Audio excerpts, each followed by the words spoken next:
रनिया। अच्छा, कांग्रेस खैरात में वोट चाहती है।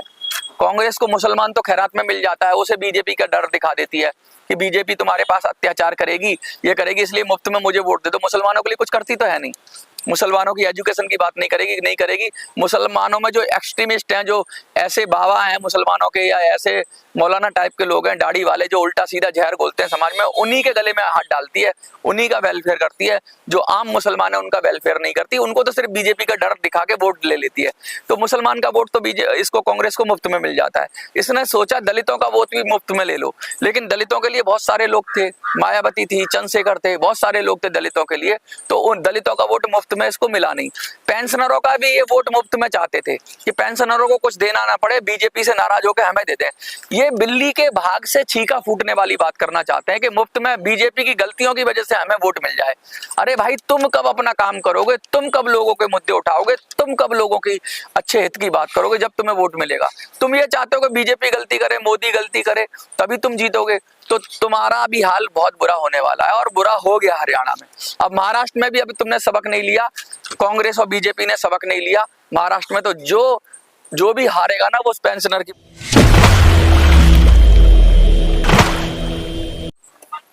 सभी साथियों को नमस्कार। हरियाणा के चुनाव ओवर हो चुके हैं। हरियाणा के चुनाव का विश्लेषण का वक्त है, और लगातार कुछ लोगों ने ये कहा कि तुम्हारी वजह से कांग्रेस हार गई, कुछ लोगों ने ये कहा कि तुमने बीजेपी को जिता दिया, कुछ लोग ये कह रहे थे कि तुमने बीजेपी को नुकसान पहुंचाने की कोशिश की और बीजेपी ने फिर भी जीत गई। बहुत सारी बातें हो रही हैं, तरह तरह की बातें हो रही हैं। तो इन सब बातों का जवाब एक ही वीडियो में दूंगा, और पूरे जोर से दूंगा, शोर से दूंगा, पूरी ताकत से दूंगा। और मैं अंत में यही कहूँगा कि पेंशनर जीते हैं, और वो मैं सिद्ध भी कर दूंगा कैसे पेंशनर जीते हैं, और कैसे हमारा जो हथियार था, जो ब्रह्मास्त्र था, वो चला और शानदार तरीके से चला। और चलने के बाद है ना, अब आपको एक छोटी छोटी मैं बात बता दूं। अभी अभी खबर आ रही है, हाल फिलहाल आप बड़े बड़े मीडिया में खबर आ रही है कि श्रम मंत्री भी कह रहे हैं और वित्त मंत्री भी कह रहे हैं कि EPS 95 पेंशनर का काम जल्दी कर देंगे। खबर ही है, लेकिन इस समय मुझे ऐसा लग रहा है कि सचमुच सरकार चेत गई है कि कहीं इसी तरह से अगर ये लोग आगे बढ़ गए तो महाराष्ट्र में कहीं उल्टा खेला ना हो जाए। हरियाणा में तो बच गई, लेकिन महाराष्ट्र में कुछ गड़बड़ ना हो जाए, तो ये बात करेंगे। और हरियाणा में क्या हुआ, असल में कहानी क्या हुई, पिक्चर क्या हुई, कांग्रेस क्यों हारी या बीजेपी क्यों जीती, इन सब चीज़ों से पे विश्लेषण करने के लिए तो बहुत कर रहे हैं। लेकिन हम जो बात करेंगे कि पेंशनर कैसे जीत गया, पेंशनर को कैसे अपनी बात करने में, मनवाने में कामयाब हो गया, पेंशनर ने कैसे छाप छोड़ी हरियाणा आंदोलन में, हम उसकी बात करेंगे। टोटल मैं 17 सीटों के आंकड़े लेके आया हूँ। अखबार है, देखो मेरे हाथ में। अखबार का नाम है नवोदय टाइम्स। ये देख लो, नवोदय टाइम्स। और ये टोटल, ये अगर आपके समझ में आ रहा होगा तो, पढ़ने में आ रहा होगा तो, ये जो पूरा शीर्षक है, इसमें 10 सीटों पर कांग्रेस और 7 सीटों पर बीजेपी की बात हो रही है। मैं ये पढ़ के बताऊंगा आपको खबर, ठीक है? और इस खबर का महत्व बताऊंगा, पेंशनर किस तरीके से इस खबर में की रोल अदा कर रहे हैं, नोटा का क्या महत्वपूर्ण भूमिका है, ये बताऊंगा। सबसे पहले मैं आपको बता दूं, कांग्रेस इसलिए हारी कि कांग्रेस ने जितना जातिवाद किया कांग्रेस ने, जाटों की राजनीति करने की कोशिश की, दलितों की राजनीति करने की कोशिश की, पेंशन के मुद्दे पे बात नहीं की, जवानों के मुद्दे पे बात नहीं की, किसानों के मुद्दे पे बात नहीं की, सबसे ज्यादा जात में घुस गई कांग्रेस। और बीजेपी ने जाति के ऊपर जिस तरीके से उसको पटकनी दी, चुनाव पूरा जातिगत चुनाव था, जातियों की वर्चस्व की लड़ाई थी। एक तरफ जाट हो गए थे, बाकी सारी जातियां दूसरी तरफ गैर जाट हो गए थे। दलितों में असमंजस हो गया था कि वो किस तरफ जाएं, किस तरफ ना जाएं, क्योंकि कांग्रेस के राज्य में भी उनको जो हक और अधिकार जो मिलने चाहिए थे वो नहीं मिले थे, और उधर से राहुल गांधी के बयान, तो ये सब मिल मिला के ये समझ लीजिए चुनाव पूरा जाति के आधार पे लड़ा गया था हरियाणा में, और जाति के आधार पे बीजेपी कांग्रेस पर 20 साबित हो गई। इसलिए बीजेपी जीत गई, ना कि कोई मुद्दों पे, ना तो कोई जवानों का मुद्दा था, ना कोई किसानों का मुद्दा था, ना अग्निवीर का मुद्दा था, सिर्फ जाति का मुद्दा था। क्योंकि हरियाणा में जातिवाद इतना ज्यादा है, हर जाति कोई कहे ना कहे, लेकिन जातिवाद इतना है, और उस जातिवाद के चक्कर में कांग्रेस की लुटिया डूब गई, क्योंकि कांग्रेस उतनी अच्छी तरह से जातिवाद का गेम खेल नहीं पाई जितनी अच्छी तरह से बीजेपी ने खेला। तो ये तो रहा रीजन कि क्यों ये रिजल्ट में कांग्रेस हारी और बीजेपी जीती, कि जाति के जो गेम था, जो जाति के आधार पर जो वोटिंग थी, उसमें बीजेपी ने कांग्रेस से अच्छी तरीके से अपने वोट बैंक को कंसोलिडेट किया, इसलिए वो जीत गए। लेकिन अब पेंशनर का क्या, हम बात करेंगे 17 सीटों की। हरियाणा की 19 सीटों पर 5,000 से भी कम रहा हार जीत का अंतर। ये टाइटल है नवोदय टाइम्स का।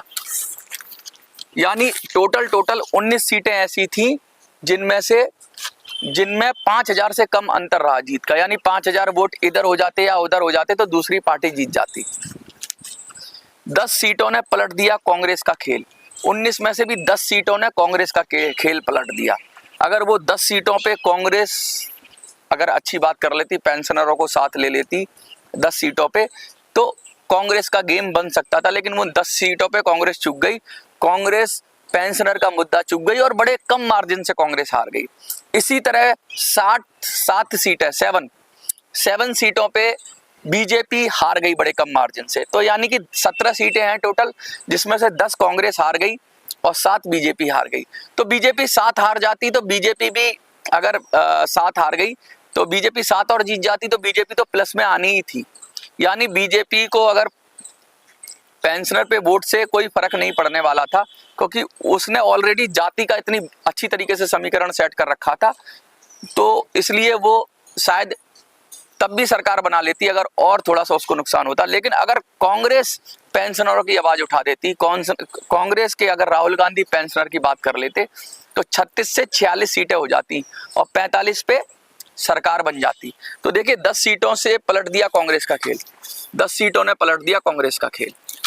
तो यही मैं कहना चाह रहा हूं कि जो भी पार्टी पकड़ लेती, बीजेपी अगर हाथ पकड़ लेती पेंशनर का, तो अभी 2/3 बहुमत होता उसका बीजेपी का। ना तो बीजेपी ने पकड़ा ना कांग्रेस ने पकड़ा और पेंशनर चले गए नोटा पर। अब मैं सीटों का एक एक करके बताऊंगा। पहले मैं खबर पढ़ दूं आपको। अगर ये है नई दिल्ली 8 अक्टूबर विशेष, हरियाणा विधानसभा चुनाव में कांग्रेस जीती हुई बाजी हार गई। कांग्रेस की इस हार में 10 सीटों की सबसे अहम भूमिका रही। इन 10 सीटों पर कांग्रेस को 5,000 से भी कम अंतर से शिकस्त झेलनी पड़ी। वहीं उचाना कला में तो सिर्फ 32 वोटों से भाजपा प्रत्याशी विजयी हो गया। यानी अगर 32 वोट और कांग्रेस को, 32 में से 16 भी मिल जाते ना कांग्रेस को, तो 16 बीजेपी के कम हो जाते या नोटा के 32 पड़ जाते। नोटा को तो ज्यादा ही पड़ा होगा 32 से, तो वो कांग्रेस जीत जाती। यानी कांग्रेसियों ने बिल्कुल भी पेंशनर का ध्यान नहीं दिया। अगर पेंशनर का मुद्दा उठाते तो शायद आज हरियाणा में उनकी सरकार होती है कांग्रेसियों ने। और बीजेपी के लिए खतरे की घंटी है कि अगर अब कांग्रेस ने मुद्दा उठा लिया पेंशनर का महाराष्ट्र में, या कांग्रेस ने कहीं राहुल गांधी ने बयान दे दिया, तो बीजेपी के लिए खतरे की घंटी है। ये बीजेपी समझ चुकी है कि 20, 25, 30, 40, 50 सीटें ऐसी हैं जिन पर मार्जिन बड़ा कम रहेगा। इसलिए बीजेपी का आला कमान सक्रिय हो गया है, निर्मला सीतारमन सक्रिय हो गई हैं और श्रम मंत्री सक्रिय हो गए, और ये कोशिश कर रहे हैं कि कोई ना कोई खबर दे दें, पेंशनर को लॉलीपॉप दे दें, या पेंशनर को, अब इनको पता चल गया है कि अब पेंशनर नोटा की तरफ जा रहा है, तो कहीं ऐसा ना हो कि खेल उल्टा हो जाए। अभी तो कांग्रेस का खेल बिगड़ा है और कांग्रेस कहीं इस खेल को समझ गई तो कहीं बीजेपी का खेल महाराष्ट्र में ना बिगड़ जाए, इसलिए सचेत हो गए। और बीजेपी वाले इसीलिए ये खबरें आ रही हैं जो आपको 2-4 नेता लोग बता रहे हैं कि श्रम मंत्री से बात हो गई है और वित्त मंत्री ने कहा है कि भाई पेंशन का काम कर देंगे, महाराष्ट्र चुनाव से पहले कर देंगे। तो सबसे पहले उन सबको बधाई जिन्होंने संघर्ष करके, कुछ के दिल में कांग्रेस होगी लेकिन कांग्रेस को वोट नहीं दिया, कुछ के दिल में बीजेपी होगी लेकिन बीजेपी को वोट नहीं दिया, संघर्ष करके अपनी पार्टी की लीग से हटके, किसी की हार जीत के जाल में ना फंस के नोटा को वोट दिया, इसलिए आपका धन्यवाद। और देखो जो लोग कह रहे हैं कि नोटा की वजह से कांग्रेस हारी, बीजेपी हारी, बीजेपी 7 सीटें हारी है नोटा की वजह से, 7। कांग्रेस 10 हारी है तो बीजेपी भी 7 हारी है। अगर बीजेपी के पास 48 है तो 7 और जोड़ दो, इतनी हो जाती है। अगर नोटा वाले नहीं रोकते उसको तो बीजेपी इतनी आगे जाती। कांग्रेस की 10 सीटें गई हैं। यानी आप समझो कि हमने दोनों का खेल बिगाड़ा है, हमने कांग्रेस और बीजेपी दोनों का खेल बिगाड़ा और दोनों को समझाया है कि भाई पेंशन वालों को पकड़ लो, पेंशन वालों के पैर पकड़ लो। अगर पेंशन वालों के पैर नहीं पकड़ोगे तो तुम्हारा भी हाल खराब हो जाएगा। अब इनको बुद्धि आती है, कांग्रेस की तो बुद्धि मुझे लगता है पैरों में है, उसे तो समझ आता नहीं है। शायद बीजेपी को ही बुद्धि आ जाए, कांग्रेस को तो मुझे लगता नहीं कि कांग्रेस को कौन लोग, एलिट लोग चलाते हैं, अमीर लोग चलाते हैं। बीजेपी वालों को शायद समझ में आ जाए खेल, तो महाराष्ट्र से पहले उम्मीद करो कि हमें और आपको पेंशन मिल जाएगी। फिर इनके जो चापलूस नेता हैं इनकी वजह से नहीं मिलेगी, इनके आंदोलन की वजह से नहीं मिलेगी। जो हरियाणा में संघर्ष था और महाराष्ट्र में आंदोलन कर रहे थे, अब देखना महाराष्ट्र में ये क्या करेंगे। महाराष्ट्र में ये बोलेंगे कि अब अपनी मर्जी से करो। अब ये महाराष्ट्र में जब लड़ाई का वक्त आएगा ये पीठ दिखा के भाग जाएंगे। इनकी वजह से नहीं आएगी। ये पेंशनर आपने जो नोटा पे वोट दिया है इसकी वजह से पेंशन बढ़ेगी। चलिए मैं सीटें बता देता हूँ। सबसे पहले 7 सीटें, ठीक है, जिसमें कांग्रेस मतलब जीत गई 7 सीटें। ये फतेहाबाद की सीट है जिसमें बलवान सिंह कांग्रेस के 2252 वोटों से जीत गए। फतेहाबाद की सीट है, कांग्रेस जीत गई है 2252 से और भाजपा हार गई। तो भाजपा वालों को पता होगा कि ये सीट भी जीत सकते थे अगर वो नोटा वालों पे वोट नहीं पड़ते, यानी कांग्रेस जीती है। मैं पहले 7 सीटें ऐसी बता रहा हूँ जिसपे बीजेपी हारी है और कांग्रेस जीती है। तो इसका मतलब बीजेपी को हराया है आपने नोटा दबा के, क्योंकि आप अगर वही वोट बीजेपी को दे देते, बीजेपी के बहुत सारे नोटा वाले हैं जो नोटा को पसंद करते हैं, उनकी पहली पसंद बीजेपी थी, लेकिन उन्होंने दिल पक्का करके बीजेपी को वोट नहीं दिया और नोटा को वोट दिया। तो उन सब का शुक्रिया अदा करो कि उन सब ने ये 7 सीटें बीजेपी को हराई हैं और कांग्रेस उसका फायदा ले गई है। लेकिन ले जाने दो, फिर भी कांग्रेस से हमें कोई मतलब नहीं। हमने तो ये दिखाया कि देखो तुम और मदद करते तो तुम्हें और सीटें मिल सकती थी। 7 सीटें तो नोटा की वजह से कांग्रेस जीती है, 17 जीत सकती थी अगर 10 सीटों पे बीजेपी जहां जीती है नोटा की वजह से। इसी तरह भी उल्टा बीजेपी के साथ भी हो सकता था। यानी हमने अपना इंपॉर्टेंस दिखा दिया कि हम कितने महत्वपूर्ण हैं। हरियाणा की 90 सीटों में मैंने कहा था उसमें से 20 सीटों पे 19 सीटों पे हम लोगों ने अपना प्रभाव छोड़ा है। मैंने फतेहाबाद की सीट बता दी। मैं बता रहा हूँ लोहारू की सीट, इसमें राजवीर फरतिया कांग्रेस के जीते हैं 792 वोट से। 792, सोचो अगर कांग्रेस जीत जाती अगर नोटा पे वोट नहीं पड़ता तो बीजेपी हारती नहीं। यानी यहाँ भी हमारी और आपकी मेहनत की वजह से कांग्रेस जीती है कि हमने नोटा ने समझ लो बीजेपी के वोट काट दिए। तो दूसरी सीट लोहारू है, पहली सीट फतेहाबाद है। तीसरी सीट पंचकुला है। पंचकुला में कांग्रेस कैसे जीती है? पंचकुला में चंद्रमोहन कांग्रेस के जीत गए हैं इसको 1997 वोटों से। 1997 वोट, 2000 से भी कम वोट है। सोचो यहाँ पर भी कांग्रेस जीती है नोटा की वजह से। रोहतक की सीट भारत भूषण बत्रा जीते हैं 1341 वोटों से। यानी किनारे पे ही तो जीत रहे हैं 1341 वोट। नोटा को तो पड़ गए होंगे 1000-1500 वोट और उसमें से बीजेपी के वोट भी कटे होंगे। तो कांग्रेस की यहाँ पे जीत गई, रोहतक भी जीती है। कांग्रेस थानेसर जीती है, अशोक कुमार जीते हैं।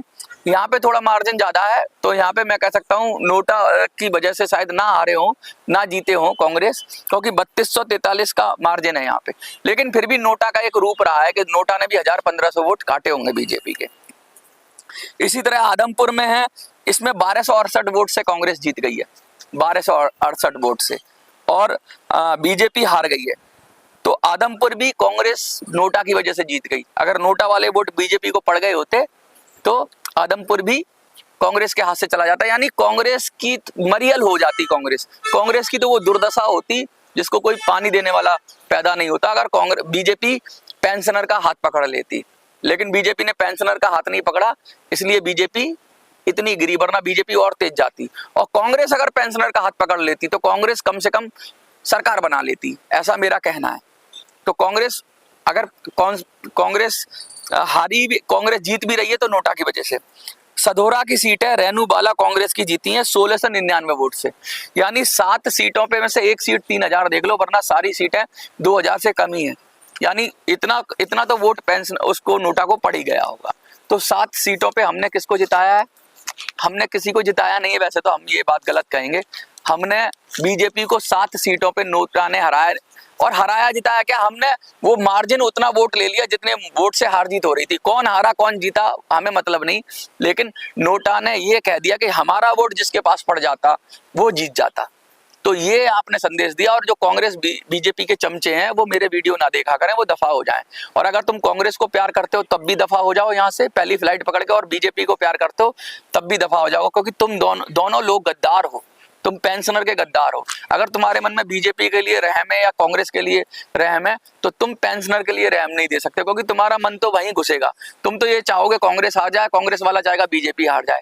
हम तो ये चाहते हैं कि हमारा पेंशनर जीत जाए। तो जो पेंशनर को जिताना चाहता है, जो पेंशन पाना चाहता है, वो इस वीडियो में रहे। कांग्रेस बीजेपी वाले पहली फ्लाइट पकड़ के निकल जाएं। अब हम बात करते हैं कांग्रेस कहां कहां हारी। बीजेपी ने 10 सीटें जीत ली। तो वो एक तो असंध की सीट है, असंध की सीट में योगेंद्र सिंह राणा भाजपा के जीते हैं 2300 वोटों से। सोचो अगर 2300 वोट भाजपा के जीत गए। अगर नोटा को पड़ गए होंगे तो इसलिए जीत गए। अगर नोटा वाले वोट कांग्रेस को पड़ गए होते तो इनका रथ रोक सकते थे। असंध में अटेली में आरती सिंह कांग्रेस की भारतीय जनता पार्टी की जीत गई है 3085 वोटों से। अटेली विधानसभा है, तो यहाँ भी मतलब मार्जिन अच्छा है इनका। बीजेपी, इसका मतलब ये साफ साफ है कि बीजेपी प्लस में थी हरियाणा में। कांग्रेस की सारी रणनीतियों पे बीजेपी की रणनीति भारी थी। लेकिन कांग्रेस अगर सिर्फ पेंशनर का हाथ पकड़ लेती तो कांग्रेस बहुत हद तक बीजेपी को रोकने में कामयाब हो जाती, क्योंकि सारे उसके हथकंडे पेंशनर जितने भी हथकंडे थे वो फेल हो गए। पेंशनर का हाथ पकड़ लेती, पेंशनर उसे जरूर जिता सकता था, लेकिन कांग्रेस ने भी पेंशनर के लात मारी और बीजेपी तो लात मार ही रही है। इसलिए बीजेपी को क्या ही कहें, कांग्रेस भी एक ही थैली के चट्टे बट्टे हैं। अटेली की सीट बता दी मैंने। दादरी में सुनील सत्यपाल जीते हैं बीजेपी के 1957 वोटों से, सिर्फ 1957 वोटों से। देखना नोटा को कितने पड़े हैं अभी। घड़ौदा सीट है, इसमें तो काफी ज्यादा मार्जिन है, इसे मैं नहीं मानता। 4531, ये तो बीजेपी की सीट है। अगर नोटा को 1000-1500 वोट पड़ भी गए होंगे तो इसलिए इस सीट को मान लो। घड़ौदा को हम नहीं कहते कि हम इसमें कुछ इफेक्ट डालेंगे, लेकिन 50% नोटा में यहाँ भी कामयाब होता नोटा। होडल की सीट है, यहाँ पे 2595 है, ये भी बीजेपी ने जीत ली है 2500 वोटों से, 2500-2600 वोटों से। यहाँ भी नोटा प्रभावी होगा, लेकिन मुझे लगता है 2500 वोटों पर थोड़ा कम प्रभावी होगा, लेकिन है। रनिया की सीट है, रनिया की सीट में भी 4000 से ऊपर का मार्जिन है। तो बीजेपी मतलब क्लियर कट जा रही है। बीजेपी के रथ को कोई रोक पा रहा था तो वो सिर्फ नोटा रोक सकता था, या नोटा में पड़े हुए वोट रोक सकते थे। लेकिन बीजेपी बड़ी तेज जा रही थी, क्योंकि कांग्रेस की जातिवाद की वजह से, कांग्रेस की उल्टी सीधी नीतियों की वजह से, कांग्रेस की देश विभाजनकारी नीतियों की वजह से, उल्टे सीधे बयानों की वजह से, दलितों के खिलाफ बात करने की वजह से, और एक बहुत बड़ा हिंदू वर्ग है उसके खिलाफ भी अंट संट बयान आ जाते हैं इनके नेताओं के।